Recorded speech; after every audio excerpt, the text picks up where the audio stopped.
Hey guys, welcome back. It's been a couple weeks. I've been on vacation, so I know we didn't have some live shows for a few weeks, but we're back now, ready to go, and I'm excited, guys. Thank you for joining us again for another RepPath podcast. Today, we're going to talk about a topic that isn't really an entry level topic by any means, and it's basically for any experienced rep. Doesn't matter if it's medical device sales, pharma. It doesn't matter if you're in the medical sales industry. This is anyone that's dealing with a micromanager, okay, and how to work with micromanagers. And I know just hearing that word, majority out there are getting chills because they suck. Nobody wants to work with a micromanager. They're a pain in the ass, right? Straight up. But there is a way to work with them and to navigate that space where it's not so doom and gloom just because you have a micromanager. I mean, because there are some micromanagers out there that if they can make you a better rep and put more money in your pocket and get a bigger bonus check, and so what about them being a little bit more of a pain in the neck to deal with? But we're going to talk about that before we get into, dealing with micromanagers and how to navigate that type of relationship. As always, guys, please submit any questions you have from this moment on into the chat. About halfway through, I'll be taking Q&A where we'll be able to go over whatever concerns or challenges you're having or anything that you'd like to ask. Please, throw it into the chat, and James, my producer, will take care of that. Secondly, if you have not subscribed yet, to get this content, any of this recorded content, whether it's a podcast or any of the posts that I do, everything is saved on my YouTube account. So please subscribe to Unfiltered Medical Sales Coaching so you can get that information. You can see it right there on the screen. So you can get all this content, because I'm constantly getting asked after if this was recorded. So please subscribe to Unfiltered Medical Sales Coaching and you'll be all set. Today we are live on LinkedIn, Facebook, Instagram, and YouTube. And we're also on every podcast platform, known to man, as always. So to jump right in, guys, micromanagers. All right. I've had plenty of micromanagers in my day. I've had a lot of managers throughout my career. I'd say 99% of them were outstanding individuals. I really did.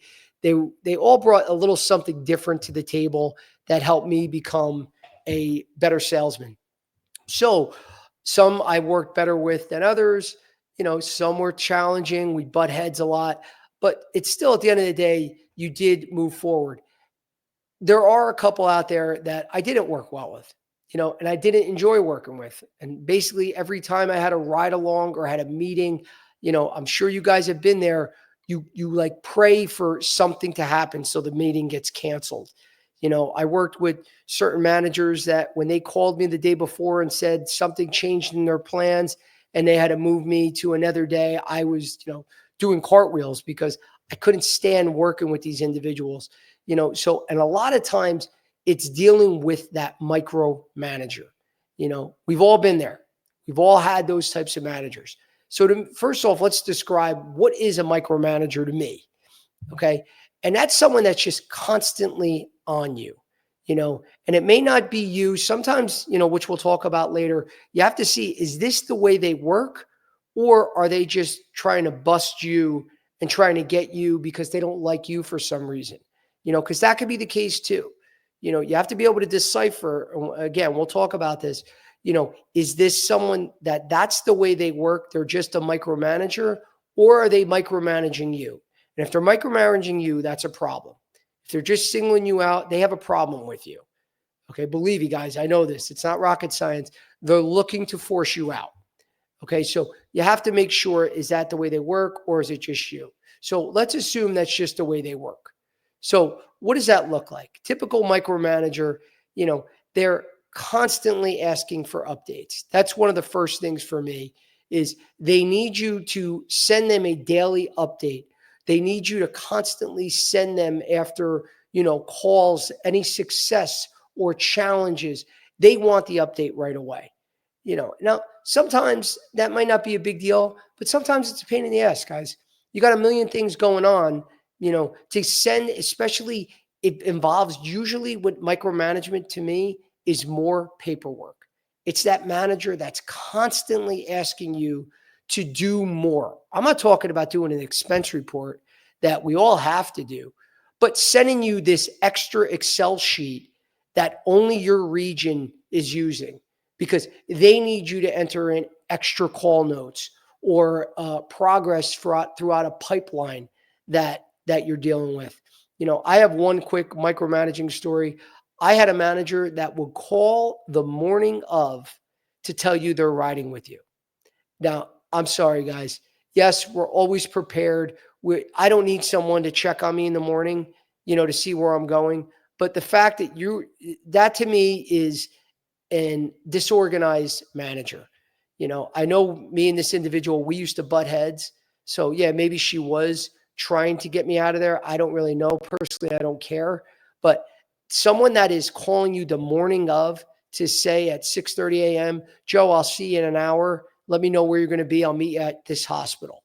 And that's a real situation that I was dealing with, that I didn't know when. And sometimes I had, 2 different ride-alongs in a week where she just called me out of the blue and drove me crazy. But honestly, I was like, I don't care. Bring it, because I really did not like working with this individual anyway, but I wasn't going to let her beat me by being a micromanager, So that was just a quick little story. Another one, every time I had a meeting with anyone in the C-suite level, they wanted an absolute, this individual wanted, a whole novel written about everything that we discussed, the next steps moving forward, what detail aids were used. Basically wanted me to, I was better off videoing it and sending this individual the recording because that's how much detail they wanted.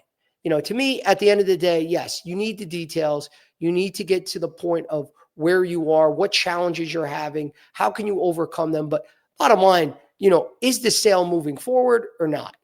And when you're focusing on too much detail, too much paperwork, too much busy work, that's a micromanager, where they need to know and be in control of everything.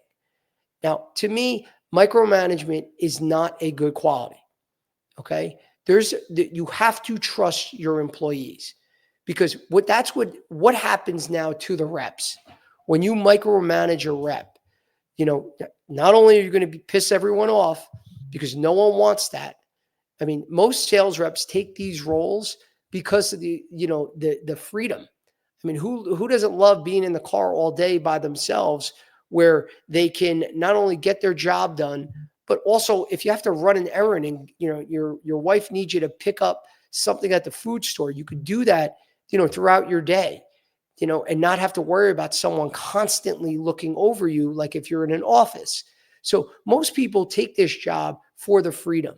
So when a micromanager does that and creates this type of environment, you're going to piss everyone off. Okay?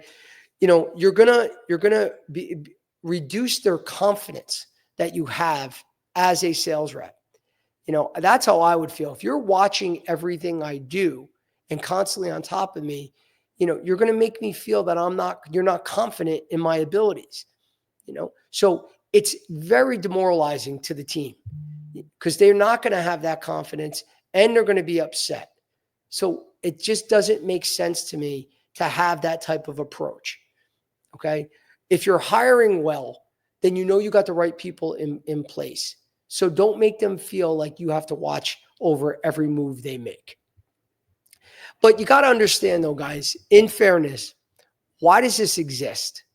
Why are there micromanagers out there? And sometimes it's really not their fault. And I know you're going to see it, go, Joe, you're defending a micromanager. And yes, I am. Even though I hate that type of work style, but they exist for a reason. And again, this sometimes comes from the company demands. They have bosses too, guys. And sometimes they are being micromanaged themselves. And this is, through an organization where an organization gets themselves into trouble because sometimes when you have a couple leaders up top and you have certain methods that you're using, it's going to trickle down. And you don't want that kind of culture within an organization where everyone is on edge. Okay, that's no place to be for an organization. But this is a reason, though, why micromanagers sometimes exist, because they are being hit with timelines and demands that are pretty much a lot of times are unattainable.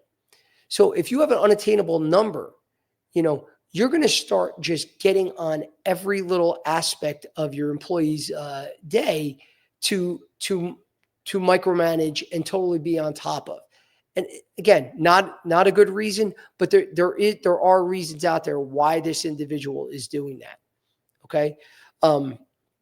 The other reason is they don't trust you. It's just that simple. I mean, again, this is when you have to find out, is this manager doing this with all the other reps? When you speak to your colleagues, which you all do, and we'll just make up, Ben as the imaginary manager. Is Ben doing this when you're in the field, Joe, or Bob? Is he doing this with you? And if they say no, Joe, he kind of lets me do my thing, then you have to have that conversation with Ben. You don't want to deal with this, guys. You want to be transparent. I'm not saying be confrontational, but if they don't trust you, because that's really what micromanagement is. If they are totally on and they're only on you, that means they do not trust you. There's something you're not doing right. Now, it could be warranted. Are you the type of individual that always sends your your expense report a week or two late? I know as a manager that pissed me off with reps. If we have to get your expenses in every Friday, know what the best reps did? They got it in Thursday night. Every Thursday, I knew on the clockwork, certain reps, they would have their expense report done. And then the reps that I'm constantly on, it's always a week and a half late. Then they build up a huge expense report and then are upset when it takes a while for them to get it reimbursed. So if there's a reason, guys, you want to be able to fix it too. So you want to go in there open-minded, that you're there looking to learn. And when you have that conversation with your manager, and be like, be transparent. I feel like you don't trust me. I'm getting a lot of requests that I'm more than happy to work my butt off, but I feel like there's a disconnect and I want to discuss it. You don't have to be like, hey man, you're really pissing me off. You're micromanaging the shit out of me and I don't want to work in this environment. Change it or I'm gone. No, guys, that's no way to approach your manager. Just be like, please, can we talk about it? Because I feel like that there's a lack of trust here and I want to be able to fix that. And they might say to you, yeah, Joe, I got to be honest. You get me upset. You never send your paperwork on time, whatever your admin is, whether it's an expense report, whether it's Excel sheets that I send out and you don't send back on time. These are conversations that you need to have because you got to be able to fix it, guys. And you don't get combative. Okay. If that's what they see, then you want to fix it. Okay. So you want to have these conversations. It's okay if they don't trust you and there's a problem. You want to fix that problem or your time at that company isn't going to last because either they're going to fire you or you're going to look for another job. It's just that simple, guys. Nobody wants to be in that awkward environment with their manager. So just have an upfront, honest conversation, and then you'll be able to, see if this is a you problem or is this just the way the manager works. So what the big question here is, what do we do then? How do you deal with a micromanager? Okay. And the number one way to work with a micromanager is to be proactive, guys. Always be proactive with getting your assignments in. Trust me. If someone is calling you at a certain time every week or every day, they're going to ask for something. Be proactive and get it to them ahead of time. Don't make excuses, guys, because for the most part, yes, there's always a lot of admin in these jobs that's no one really wants to do. They want to just sell all day long. But the reality is, the average rep probably only sells about 5% of the time. The rest is traveling. The rest is research. The rest is just trying to get through the door. Parking your car, walking into the hospital takes time. All these things, admin, all this stuff takes time. So you're only selling only a fraction of the time. So make sure that you're doing all aspects of your job well and in a timely manner. Because when you do want to get promoted and you do want to progress in your career, any sales leader needs that skill. Okay. The best sales reps don't actually turn out to be the best managers. I mean, sometimes they do, but a lot of times the most organized individuals are the ones, especially if you're a VP and you're looking for another regional sales manager. Joe can have the best numbers in the region and crushing it, but he's that guy that constantly doesn't send his work in on time. He's constantly 3 weeks behind in his expense report. He formats his Excel sheets differently than everyone else does. So now the manager's constantly having to change that. Basically, Joe is an administrative nightmare, but his numbers are great. That's not the individual that typically is going to be picked to lead a team. The one that is always on time, that's always getting the reports done, that is doing everything asked of them, and is being proactive. Don't wait to be asked to do a task. Make sure you're doing it before they have to reach out to you. So you want to have a conversation with your manager, especially if you're in this, weird place where you don't know if it's a you problem or what they want, but you want to sit down with them and find out exactly what they want, when they want it. Because a lot of times these things kind of spiral out of control where you're dealing with a micromanager and you're like, I really don't even know what the heck this guy's asking for. Most of us, don't sit down and go, okay, let's try to find the disconnect. What exactly do you want? When do you want it? How do you want that sent over? And it's something simple. I mean, as a manager, if you could show them that you understand that that's annoying to them and you're going to fix it. For instance, if I had certain Excel sheets that I would send out and I would want them to title it with their last name first, last name, the title of the spreadsheet, and the date. That's it. Now I would get guys that would just send the date. They would just put their name. They would just put the title. They didn't follow the format. Now, a lot of times I'm so busy, I just change it quickly and save it. But the reps that really were on their shit would have conversations with me and say, hey, Joe, I've been sending it this way. How do you want it? Like, thank you for asking. Actually, this is the way I do this is how I do it.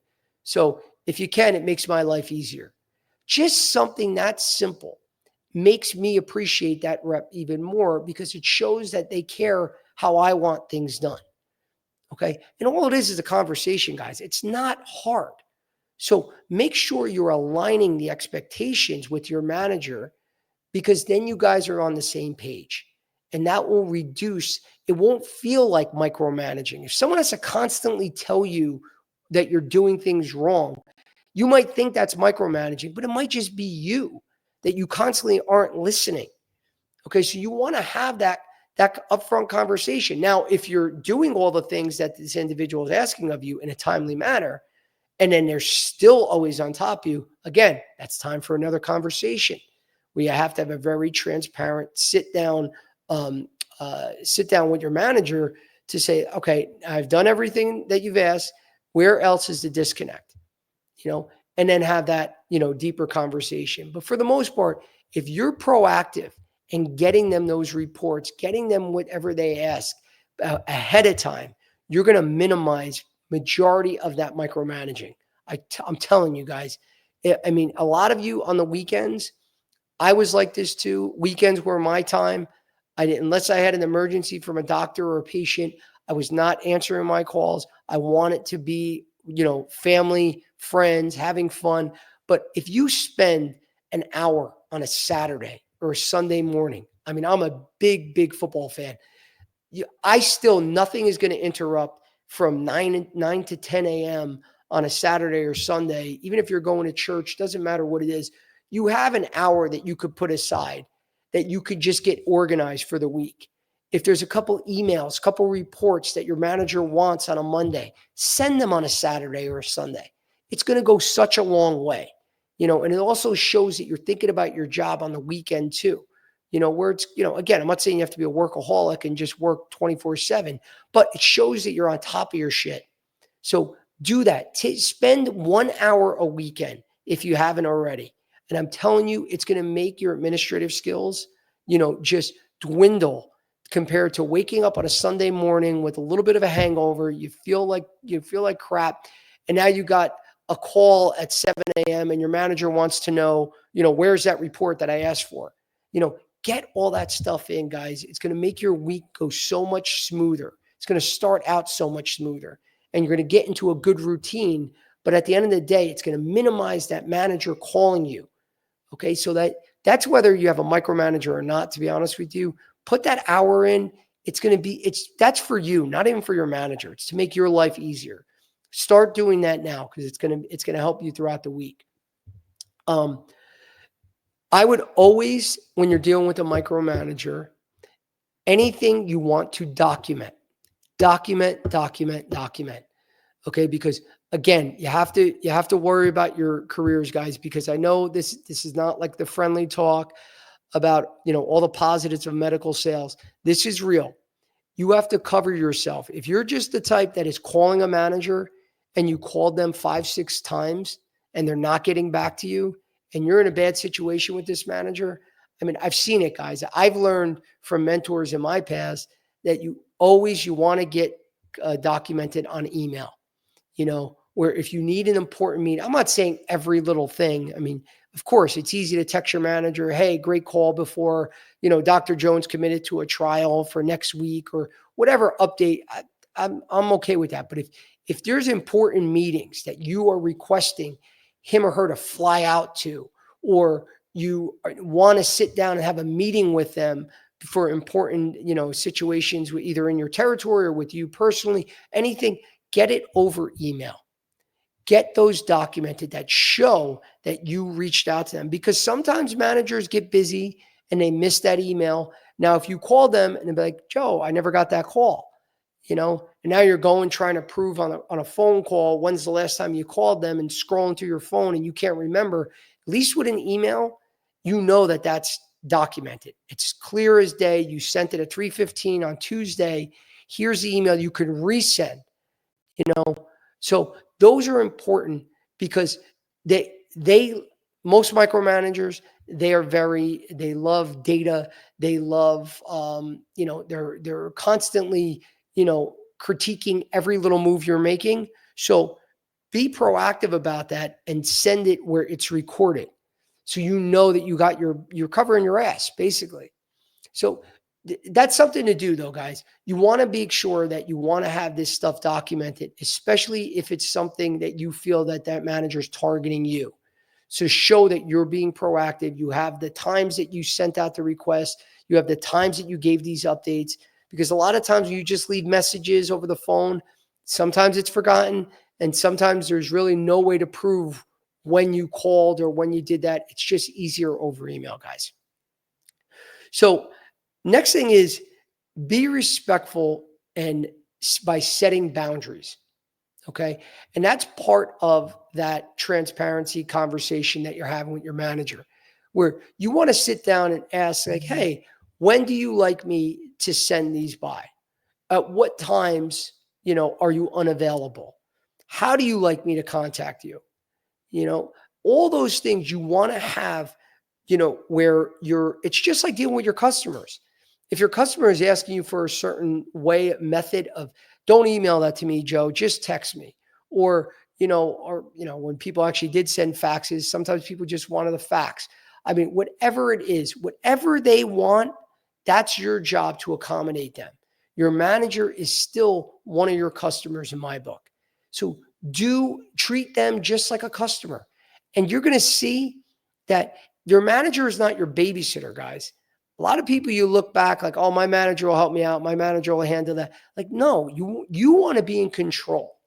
And when you treat your managers like a customer, that's giving them more respect and the time. Just like you value your customers' time, you should do the same with your manager.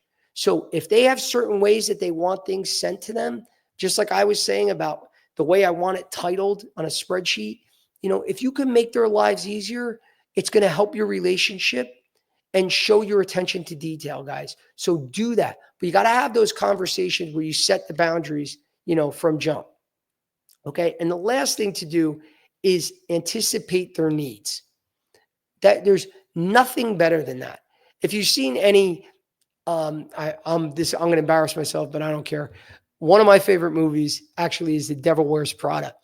And I know people are going to be laughing their asses off with that. But in the movie, there's a scene where Anne Hathaway's character is working for Meryl Streep, and she has to get this Harry Potter book. And so Meryl Streep was basically giving her a challenge to get this manuscript for her grandkids or for her children. Long story short, throughout the process, she thought she was going to fail. She not only wound up doing it, but then she went like 3 steps ahead and anticipated what she wanted from her. And she already got the books to the children when they were like going to their grandmother's house or whatever was already sent to them. Whole point of that, though, was she impressed her because she anticipated her needs and got to it before she had to ask. So if you start becoming one of those reps where your manager, most of us know this. When you're working with a manager, you're anticipating, what they're going to ask for after a few times. So don't wait for them to ask. They don't have to do that, guys. Why torture them and make them go through those motions? Just send it to them. Do it ahead of time. Like I said, if I want something on a Friday, why are you waiting till Friday when you could get it done on a Thursday? I'm the type, I want to crush it off. If I have a laundry list of things that I need to get done, I want to check it off, erase it off my calendar, and move on to the next thing. You don't want that thing lingering there. So if you have the time to get something done, just get it off. Clean your slate. You're going to be a much better rep by doing that because the job is tough enough. It's hard enough to convince doctors to use your products. It's hard enough to get them to switch from someone else. That's what you really want to focus on. So all these little tasks, don't let them linger. Just get it done. But anticipate the needs of your manager and send the request before they have to ask. You're going to see it's going to be great because it minimizes that micromanaging that someone, make them not be able to micromanage if that's possible, if that makes sense to you. And by being proactive and anticipating needs, those are 2 of the fundamentals that will minimize that micromanaging from a pain in the neck manager. Okay. So, next thing is getting back to, we talked about the manager really pressing you, and is it a you thing or a management a management style? And if it's a you thing, and now you've done everything, you've had the conversations, you've had the transparency conversations, you ask what their needs were, and you're meeting them. You're doing everything possible, and they are still a pain in the neck, lack of another term. They're just still totally all over you, right? And so it's like there's nothing else that can work. Now it's like, okay, now what do we do for the next step? Now, me personally, I like just being very direct with whoever it is. I don't care if it's my manager or not. I want to have a conversation. I would have one last conversation, and get that on record, because after you have that meeting, send that email. Again, email is powerful, guys, because when you're dealing in these situations, you want that transparency. So you want that recorded. Here's what we discussed. Here's exactly what we said moving forward, just so we're on the same page. Just wanted to get over, this recap, so it's recorded. Okay. But if you're still not going anywhere, guys, you have 2 options. You either can go above your manager to their boss, which again, if you're getting nowhere, they don't give you any option. So you can do that. Or, unfortunately, it's time to look for a new job. Okay. You could take the third route, which is going to HR, filing a complaint, basically, ratting your manager out, which if you want to do that, that's not the approach I would take. I'd rather be very transparent with my manager or go to their boss and say, I'm not getting anywhere here. how can we navigate this situation? And maybe the three of you could sit down where you have someone else that's listening to them. Don't be afraid, guys. The worst thing you want to do is be afraid and say, I have to deal with this. That's my boss. Do not be afraid of anyone in this industry should make you feel nervous or uncomfortable.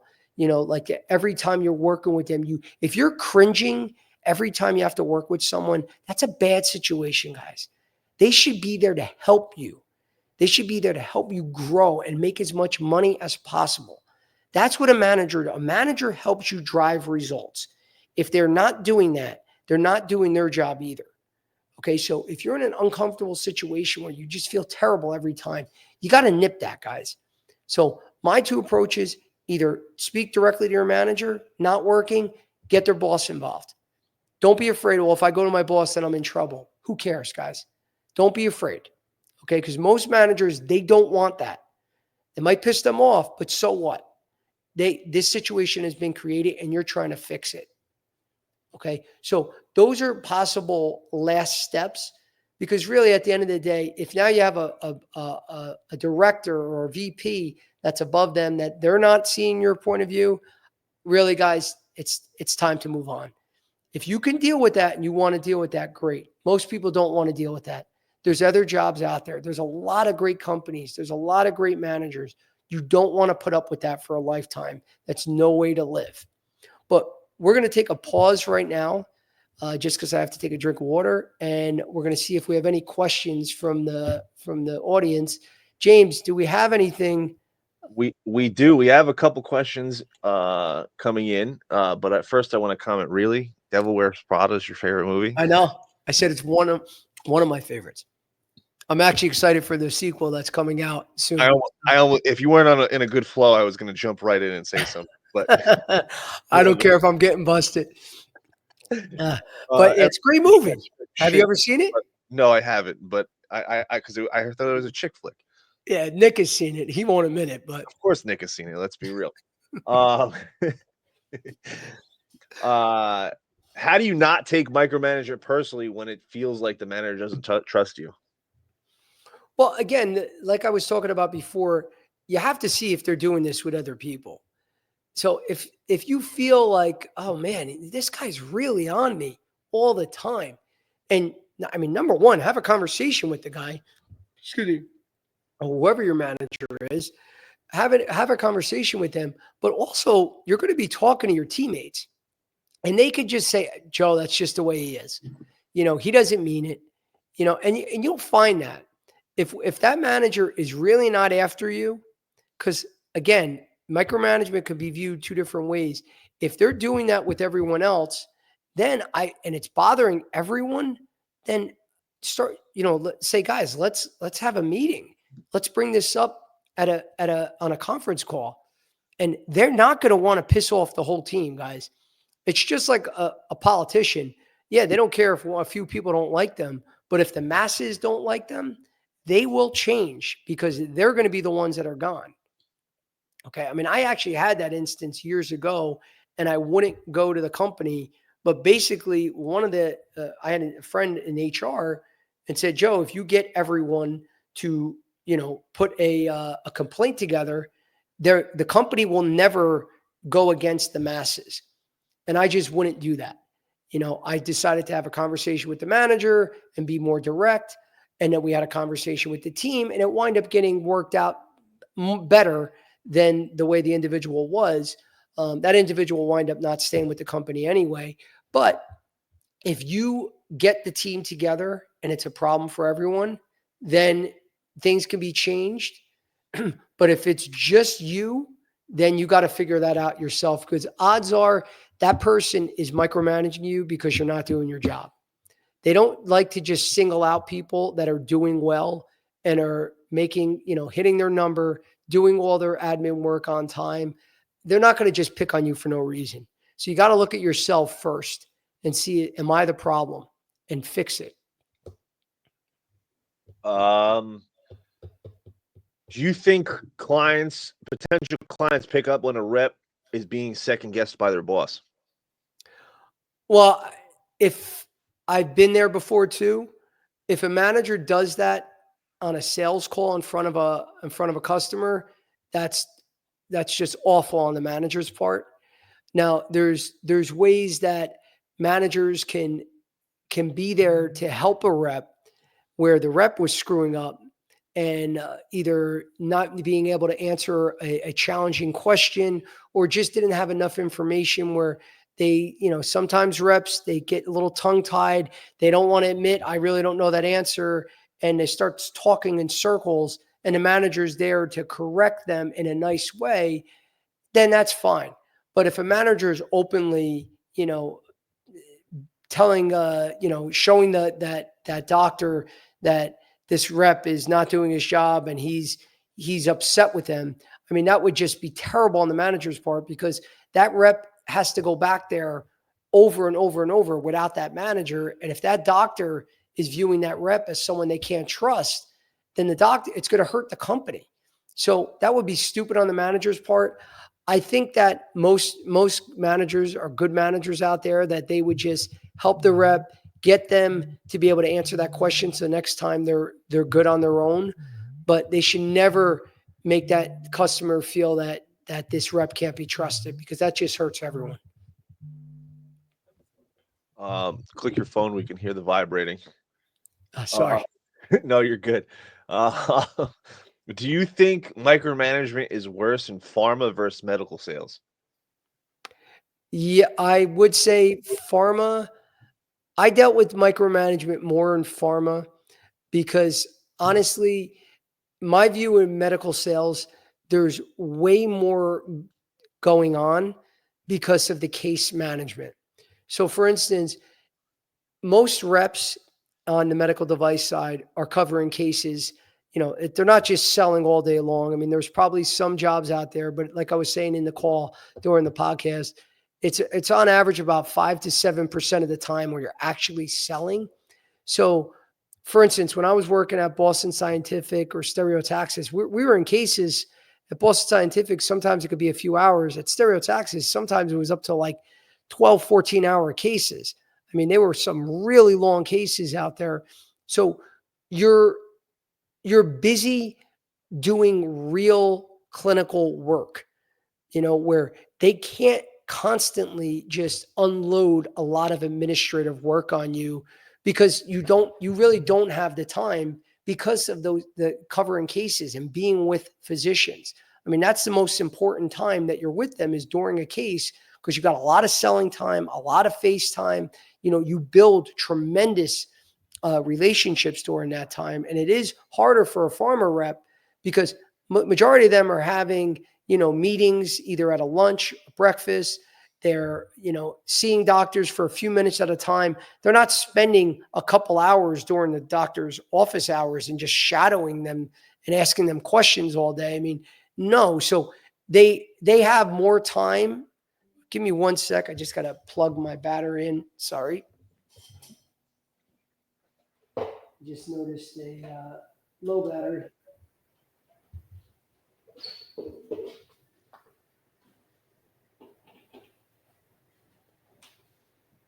One more thing we got to add to Joe's checklist.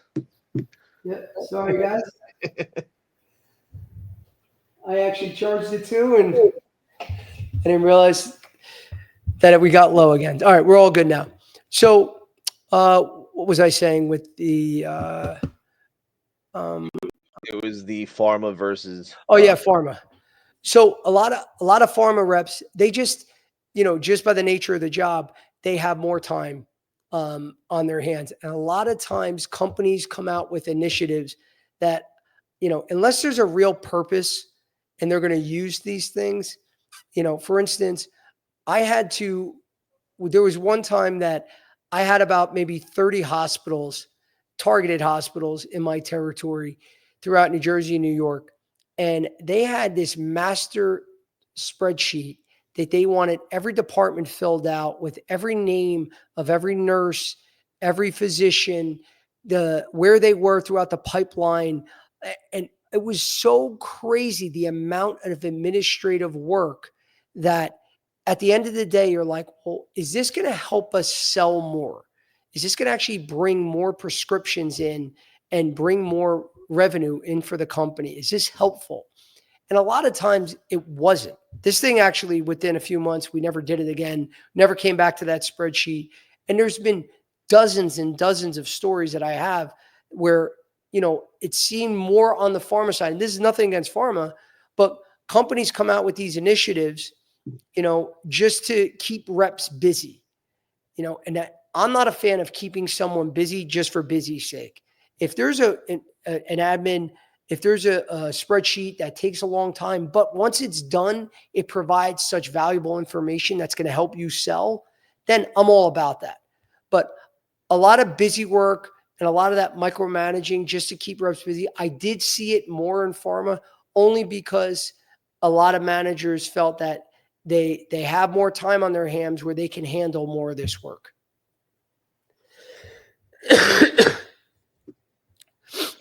We got you kind of answered at the beginning of the show, but what was your worst micromanaging experience you personally went through in your career, Joe, and how'd you handle it? Yeah, it was dealing with that individual. Excuse me. Sorry.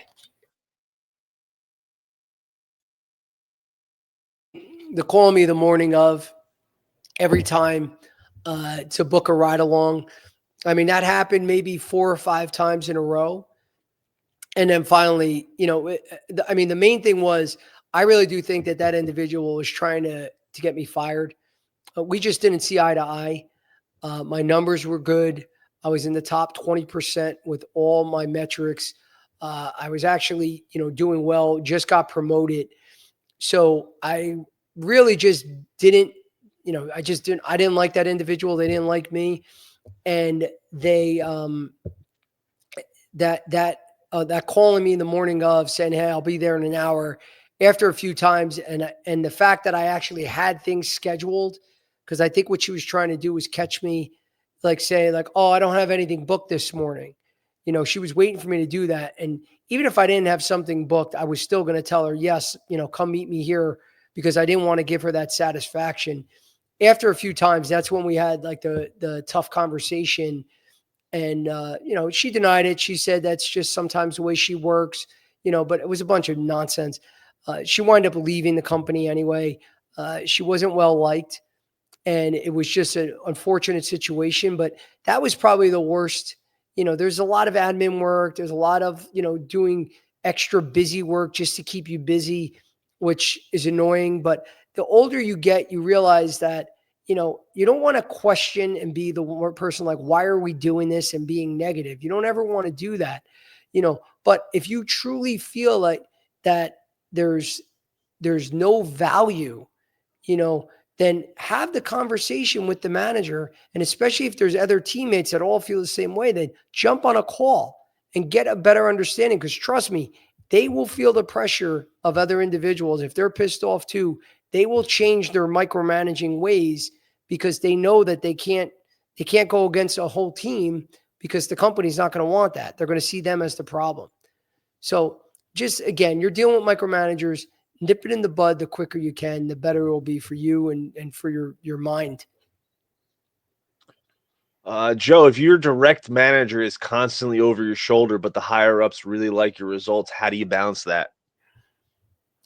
Well, if you're doing well and the manager is constantly over your shoulder, I mean, for me, you're in a good situation, because there's no better job security than having good numbers.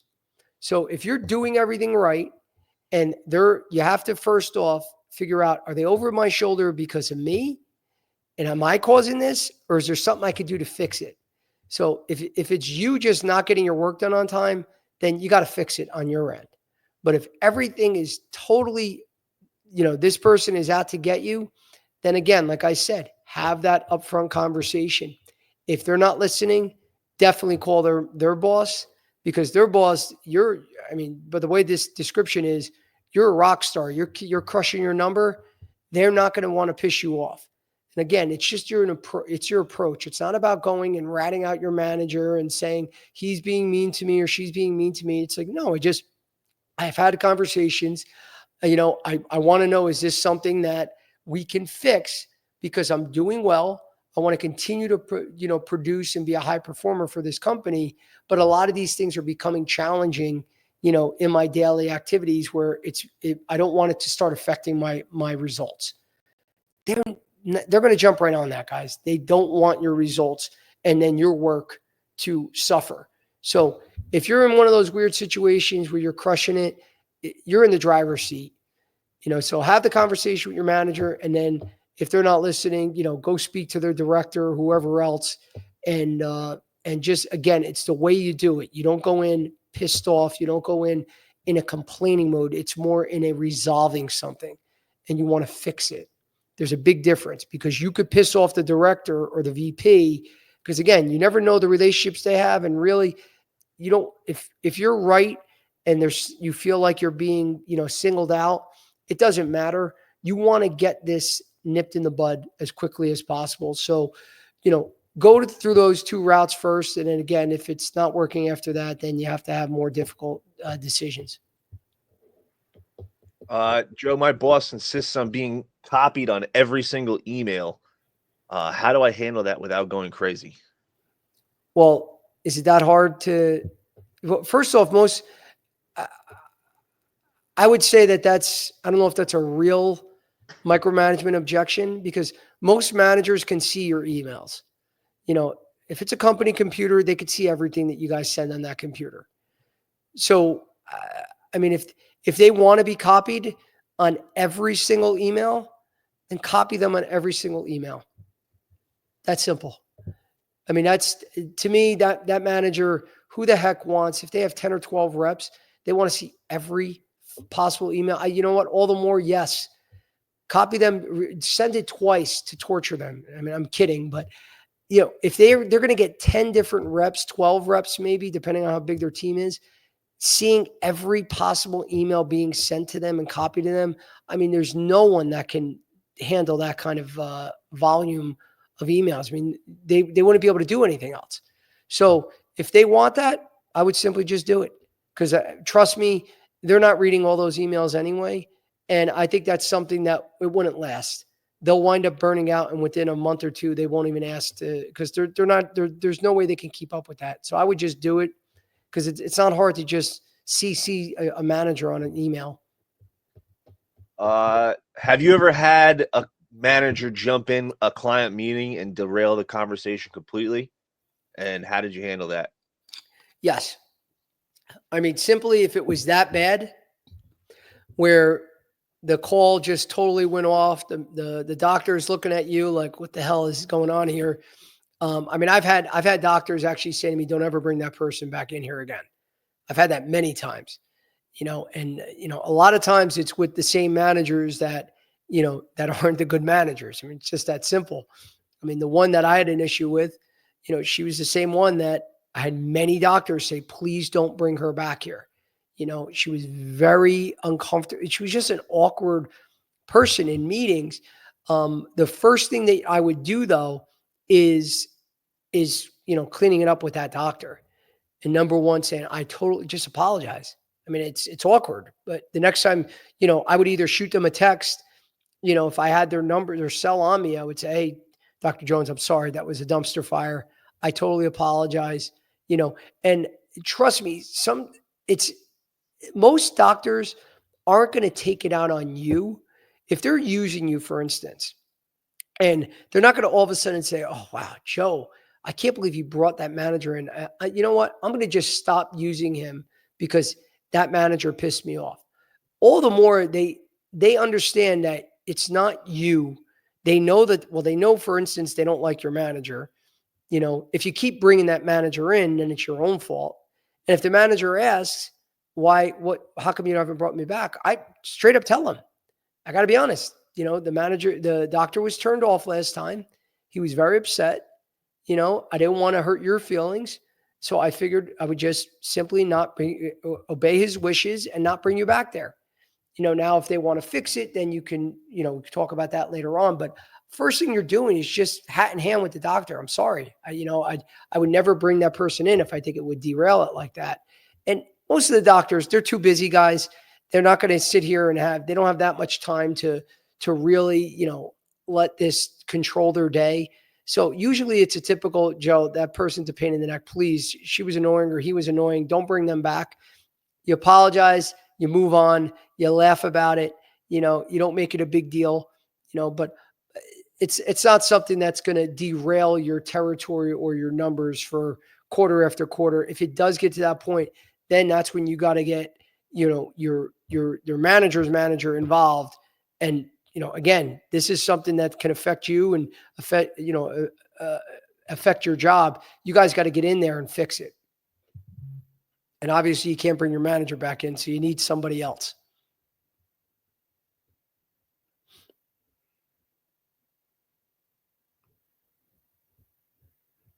Anything else? Sorry, I was muted. Can trust ever be earned? I had to cough myself, Joe.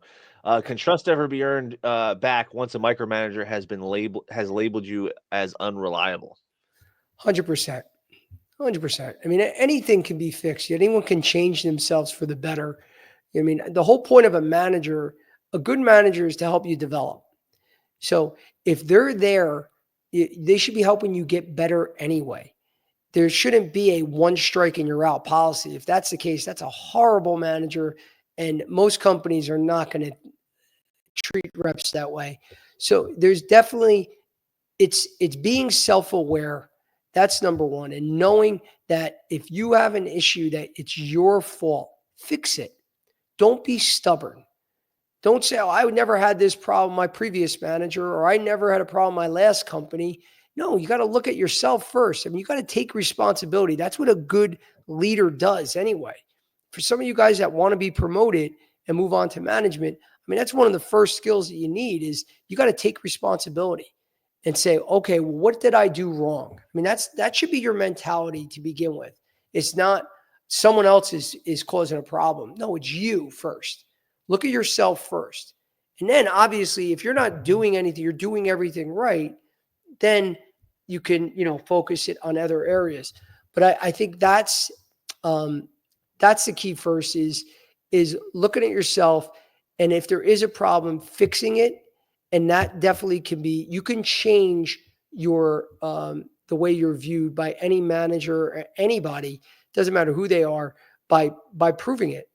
So if you're someone that is known as being late on assignments, and then the next 3 months in a row, you're constantly sending assignments ahead of time, you're being proactive, trust me, that they're going to forget about your previous reputation.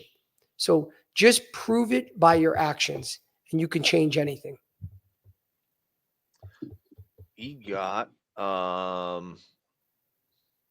Should you document micromanagement behaviors in case you need to escalate it later? Absolutely. Absolutely. If you feel like you're being targeted, trust me, your gut is usually right. You got to start building a file. I mean, especially if you're reaching out to managers. And I mean, for instance, this is all the same manager. So I don't want you guys to think that I've had 100 bad managers.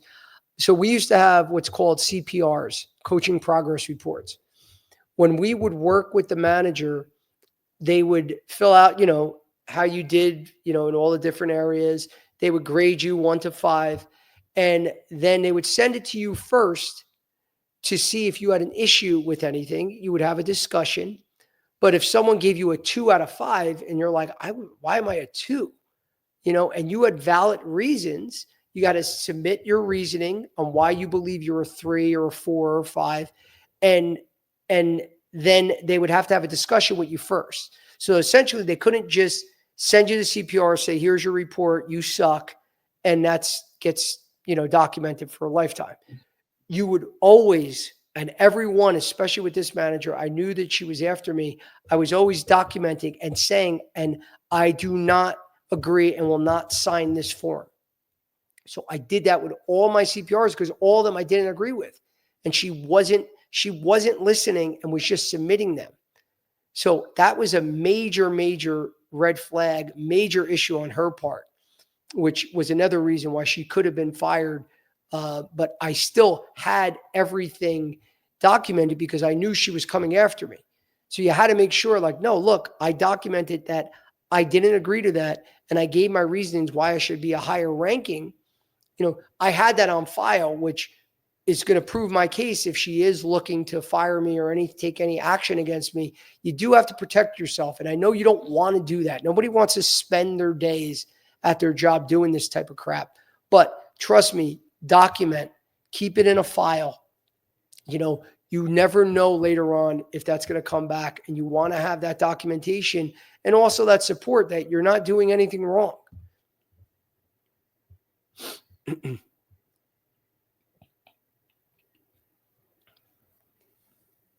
Anything else? I'm sorry. What are some things that I can do tomorrow to push back on micromanagement without putting my job at risk? Two main things. It's really one main thing, being proactive. Be proactive with everything. Find out exactly what they want, the way they want it.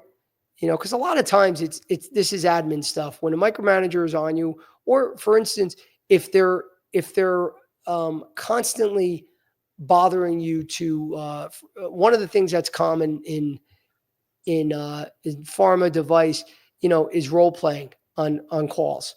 So managers that want to role play, and you're constantly like, oh, can we just go in there and just, go live? Do we really have to always practice this? Like, these are our reps respond a lot.